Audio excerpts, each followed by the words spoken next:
അപ്പോൾ അങ്ങനെ നമ്മൾ ഖത്തറിലെത്തി. നമ്മളിപ്പോൾ ഇന്ന് പ്ലാൻ ചെയ്തിരിക്കുന്നത് ഷോപ്പിങ്ങിന് പോകാനാണ്. മെട്രോയിലാണ് കേട്ടോ പോകുന്നത്. അപ്പോൾ അങ്ങനെ നമ്മൾ മെട്രോയിൽ കയറാനുള്ള ടിക്കറ്റൊക്കെ എടുത്തു കേട്ടോ.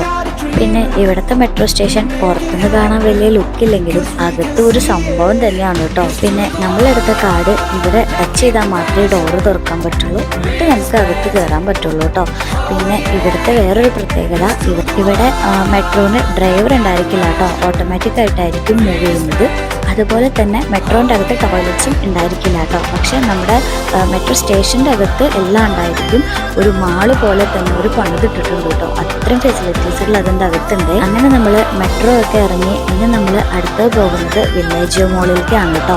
ഞാനിവിടെ ഖത്തറിലെത്തിയതിന് ശേഷം ആദ്യമായിട്ട് വന്ന് കണ്ട ഒരു മാളും കൂടിയാണ് കേട്ടോ ഇത്. നമ്മുടെ നാടൊക്കെ വിട്ട് ഇതുപോലെയുള്ള രാജ്യങ്ങളിൽ വന്ന് ഇതുപോലെയുള്ള കാഴ്ചകളൊക്കെ കാണുമ്പോൾ അത്ഭുതത്തോടെ ഞാനിങ്ങനെ നോക്കി നിൽക്കാറുണ്ട് കേട്ടോ. നിങ്ങളെങ്ങനെയാ?